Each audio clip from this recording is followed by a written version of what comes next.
Hi అండి, అందరికీ నమస్తే. మై డియర్ మాన్షర్ పార్ట్ 13.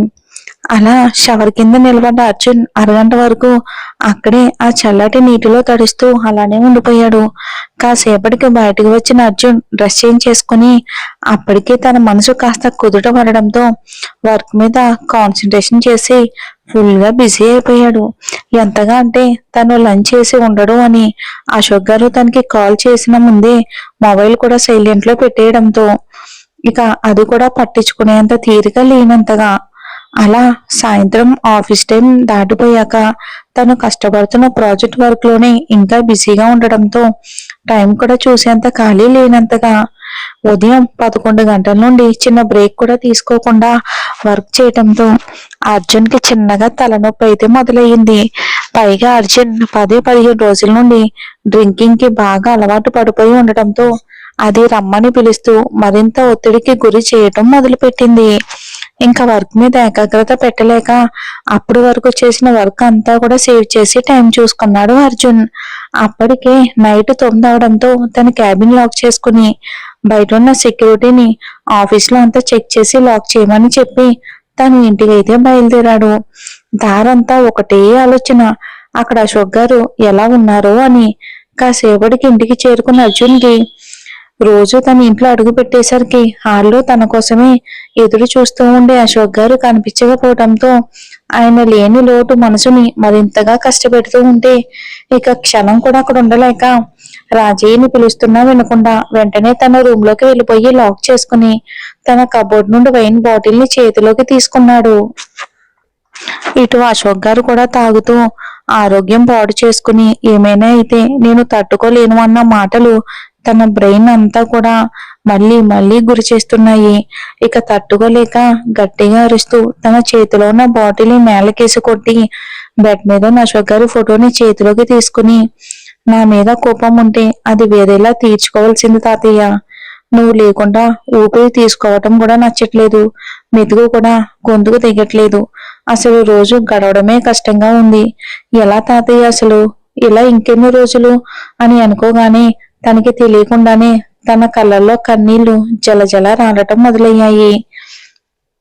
అంతలోనే మళ్ళీ స్నేహ గుర్తుకు రాగానే కోపంగా, అసలు ఈ అమ్మాయితో నా పెళ్లి జరుగుండకపోయింటే నువ్వు నాకు దూరం అయ్యేవాడివే కాదు తాతయ్య. మనిద్దరం ఎప్పట్లాగానే బెస్ట్ ఫ్రెండ్స్ లా హ్యాపీగా ఉండేవాళ్ళం. మనిద్దరి మధ్య ఇంత దూరం రావటానికి కారణం ఆ అమ్మాయే. ఆ అమ్మాయిని నేను జీవితంలో ఎప్పటికీ క్షమించలేను అని చాలా గట్టిగా భీష్మించుకున్నాడు అర్జున్. చూద్దాం మరి. అరుణ్ అడిగిన ప్రశ్నకు స్నేహకు అర్జున్తో తన పెళ్లి, ఆ పెళ్లి తర్వాత అర్జున్ ప్రవర్తన, అర్జున్ తన మీద వేసిన నిందలు ఇవన్నీ గుర్తుకు రాగానే మనసు భారంగా మారిపోయింది. దాంతో ఏం మాట్లాడలేక మౌనంగా ఉండిపోయింది స్నేహ. అరుణ్ స్నేహ చేయి పట్టుకుని ప్లీజ్ రా, ఏమైందో చెప్పు అని అడిగాడు మళ్ళీ. అరుణ్ మళ్ళీ అలా అడిగేసరికి స్నేహ లేని నవ్వును బలవంతంగా తన పెదాల మీదకు తెచ్చుకుని నేను బాగానే ఉన్నానన్నయ్య అని మాత్రమే చెప్పగలిగింది. దానికి అరుణ్ బాధగా నీ పెదాలు ఒకటి చెప్తూ ఉంటే నీ కళ్ళు ఒకటి చెప్తున్నాయిరా. బాధలో మనిషి పెదాలు మాటల కంటే కళ్ళు చెప్పే మాటలే నమ్మాలి.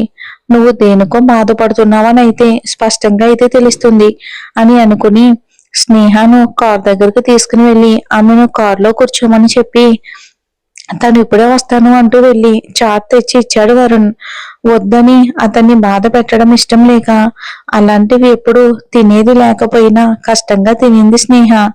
కాసేపటికి ఇంటికి చేరుకోగానే డైరెక్ట్ గా తన రూమ్ లోకి వెళ్ళిపోయింది స్నేహ.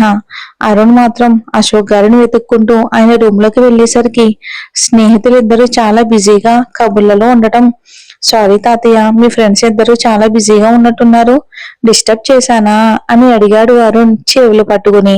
ఆ ప్రశ్నకు అశోక్ గారు చక్రి గారు నవ్వుతూ లేదు లోపలికి రా అని అనడంతో వెళ్ళి వాళ్ళకి ఎదురుగా కూర్చున్నాడు. అశోక్ గారు నేనే నీతో మాట్లాడాలని నీ దగ్గరికి రావాలి అనుకున్నాను అరుణ్, ఈ లోపు నువ్వే వచ్చావు అని అనగానే అరుణ్ ఆశ్చర్యంగా నాతో ఏం మాట్లాడాలి తాతయ్య అని అడిగాడు అరుణ్. ఆ మాటకు లాక్ చేస్తున్న డోర్ వైపుకు ఒకసారి చూసి తిరిగి అరుణ్ వైపుకు చూస్తూ స్నేహను నీ తోబుట్టువులా భావిస్తున్నావు కదా. జీవితంలో ఎలాంటి కష్టం వచ్చినా స్నేహకి ఇప్పట్లాగానే ఎప్పుడూ ఒక అన్నలా ఖచ్చితంగా తోడుంటాను అని నాకు మాట ఇవ్వు అరుణ్ అని చెయ్యి చాచగానే ఆయన అలా ఎందుకు అడుగుతున్నారో అర్థం కాకపోయినా అరుణ్ క్షణం కూడా ఆలోచించకుండా, ఇది మీరు అడగాల్సిన అవసరం లేదు తాతయ్య. స్నేహ ప్రతి అడుగులోనూ ఒక అన్నలా ఖచ్చితంగా తనకి తోడుంటాను అని నమ్మకంగా మాటిచ్చాడు అరుణ్. ఆ మాటకి అశోక్ గారు చాలా ఆనందపడ్డారు. ఇక డైరెక్ట్ గా విషయానికి వస్తూ, నువ్వు స్నేహ అర్జున్ల గురించి, స్నేహ అలా ఎందుకు ఉంటుందో తెలుసుకోవడానికే వచ్చావు కదా అని అడిగారు సూటిగా. ఆ ప్రశ్నకు అరుణ్ ఎలాంటి తడబాటు లేకుండా, అవును తాతయ్య, స్నేహ అలా బాధపడుతూ ఉంటే చూడ్డానికి నా మనసు ఒప్పట్లేదు తాతయ్య. తను ఎందుకు అలా ఉంది, నేను తీర్చేదైతే ఖచ్చితంగా తీరుస్తాను. స్నేహ స్వచ్ఛమైన నవ్వు, అసలైన నవ్వు చూడాలి అని నాకుంది తాతయ్య అన్నాడు దీనంగా అరుణ్. ఆ మాటకి అశోక్ గారు కూడా బాధపడుతూ కన్నీళ్లు పెట్టుకున్నారు.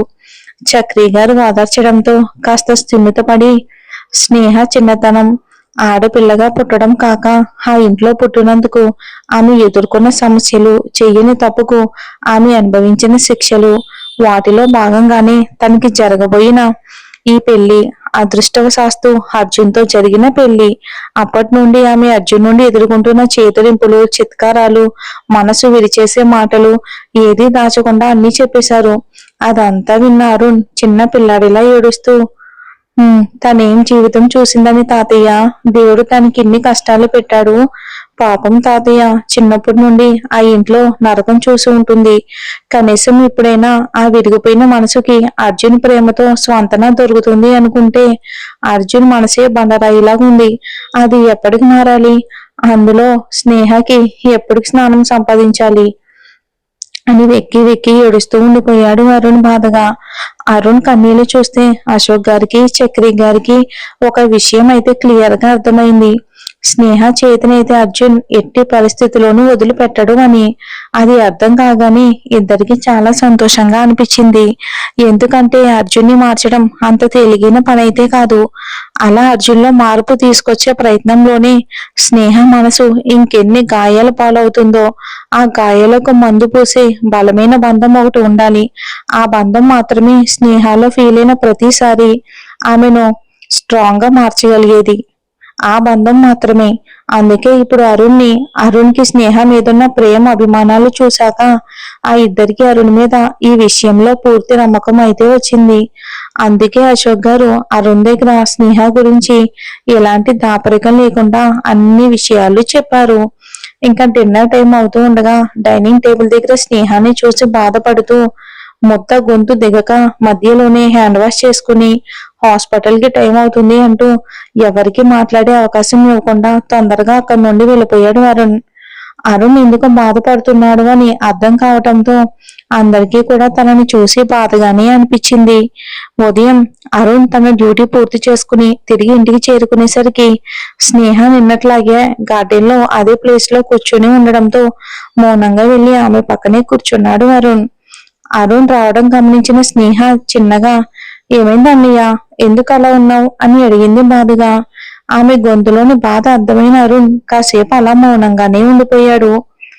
ఇంతమంది కోరుకున్నట్టు మరి అర్జున్లో మార్పు వస్తుందా చూద్దాం. స్నేహ ప్రశ్నకు అరుణ్ సమాధానం చెప్తాడా చూద్దాం. ఈ రోజు వీలైతే ఇంకొక ఎపిసోడ్ ఇస్తానండి, లేదంటే ఈ ఒక్క ఎపిసోడ్ మాత్రమే. బాగా హెడేక్ గా ఉందండి, అందుకే వీలైతే ఇస్తాను, లేదంటే లేదు. Thanks for watching.